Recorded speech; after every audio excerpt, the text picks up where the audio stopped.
Hello friends, मैं GDS dental से doctor Rohit Sharma और हम बात कर रहे थे सक्सेसफुल आरसीटी करने के लिए एक एसएस प्रिपरेशन की। अभी तक की वीडियो के अंदर हम देख चुके हैं कि गोल्स क्या होने चाहिए एसएस प्रिपरेशन के लिए, लॉस ऑफ कैनाल लोकेशन क्या है और एसएस प्रिपरेशन से पहले हमें क्या एनालिसिस करनी चाहिए। और अगर आपने ये चीज़ें नहीं देखी हैं तो पहले प्रीवियस वीडियो देखें ताकि ये वीडियो आपको ज़्यादा अच्छे से समझ आ सके। उसके लिए लिंक आपको डिस्क्रिप्शन के अंदर मिल जाएंगे। और अब हम बात करते हैं एसएस प्रिपरेशन डिजाइन्स की। और सबसे पहले देखते हैं अपर इंसाइजर्स।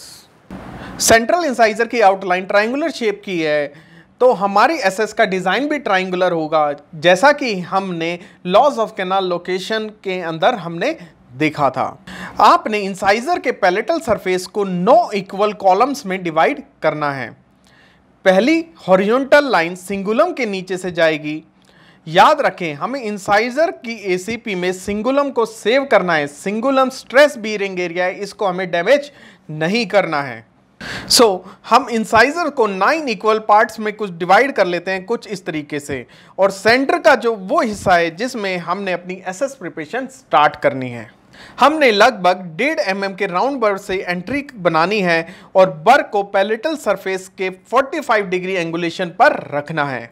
एंड जब आप 2 mm का होल ड्रिल कर लो तो तब अपने बर को सीधा कर ले ताकि वो लॉन्ग एक्सिस के साथ अलाइन हो जाए। And now you will enter in pulp chamber. इसके बाद आप नॉन कटिंग एंड स्ट्रेट या टेपर्ड बर से इंटरफियरिंग वाल्स को कट कर दो ताकि एक स्ट्रेट लाइन एसएस मिल सके। जो फाइनल एसएस ओपनिंग है वो आपको ट्रायंगुलर दिखेगी। अगर आपकी एसएस ओपनिंग राउंड या ओवल है तो हो सकता है कि आप पल्प रेमिनेंट छोड़ दो और बाद में वो टूथ ब्लैक पड़ जाए या री इन्फेक्शन का कारण बन जाए।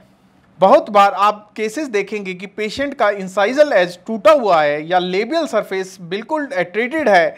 ऐसे केसेस में आप एसीपी इंसाइजल एज से भी कर सकते हैं ताकि टूथ की स्ट्रेंथ खराब ना हो। नेक्स्ट देखते हैं अपर लेटरल इंसाइजर। लेटरल इंसाइजर की भी एसएस सेम तरीके से ही होगी, उसमें भी सेम बातों का ही ध्यान रखना है। अब बात करते हैं कुछ कॉमन मिस्टेक की जो काफ़ी बार हो जाती हैं। पहली है बक्कल परफोरेशन।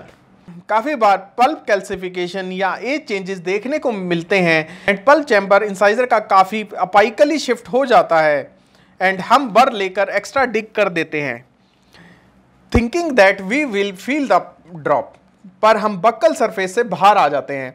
इसको मिनिमाइज करने का तरीका यही है कि आपने 45 डिग्री एंगल में बर सिर्फ 2 या 3 mm तक ही जाना है और उसके बाद लॉन्ग एक्सिस के साथ अलाइन कर लेना है। सेकंड मिस्टेक होती है कटिंग मोर डेंटिंग बक्कली। बहुत बार अगर हमें कैनाल नहीं मिलती तो हम एक्स्ट्रा डेंटिन कट कर देते हैं और वो ज़्यादातर बक्कल डायरेक्शन में ही करते हैं, पर हमें याद रखना चाहिए कि कैनाल हमें पैलेटल साइड में मिलेगी ना कि बक्कल साइड में। बक्कल साइड को अगर हम एक्स्ट्रा कट करेंगे तो हम अपनी मुश्किल ही बढ़ा रहे हैं। नेक्स्ट मिस्टेक हम ज़्यादातर रोटेटेड या टिल्टेड टीथ में करते हैं। हम इंसाइजर का इंक्लिनेशन जाने बिना एसीपी स्टार्ट कर देते हैं एंड कैविटी हम मीजल या डिस्टल साइड में बना देते हैं एंड फिर हमें कैनाल ही नहीं मिलती।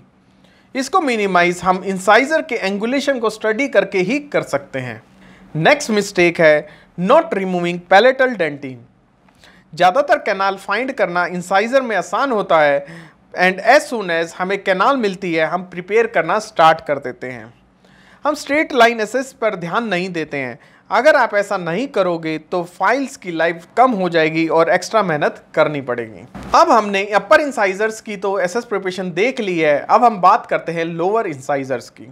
लोअर इंसाइजर्स भी लगभग अपर इंसाइजर की तरह ट्रायंगुलर होते हैं पर डायमेंशन में काफ़ी छोटे होते हैं, इसलिए आपने स्मॉल राउंड बर्स ही लेना है, not more than 1 mm diameter, नहीं तो आप ओवर कट कर देंगे डेंटिन को। एंड एक मेन डिफरेंस ये भी होता है कि लोअर इंसाइजर में 2 कैनाल मिलने के काफ़ी ज़्यादा चांसेस हैं, लगभग 60%।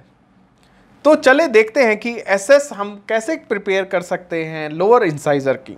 अपर इंसाइजर्स की तरह ही हम सिंगुलम के ऊपर और टूथ के सेंटर में स्टार्ट करेंगे।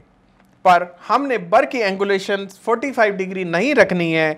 हमने स्टार्टिंग से ही एंगुलेशन को लॉन्ग एक्सिस के अलोंग ही रखना है, क्योंकि टूथ काफ़ी छोटा है और पतला है, परफोरेशन होने के भी चांसेस उतने ही ज़्यादा हैं।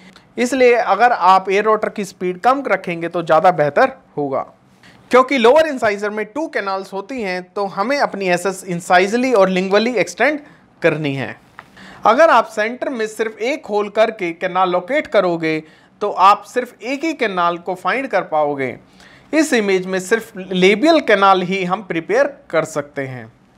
ताकि हमें लिंगुअल कैनाल भी मिल सके तो हमें थोड़ा इंसाइजली एक्सटेंड करते हैं एंड लिंगुअल कैनाल को भी एसेस कर पाएंगे।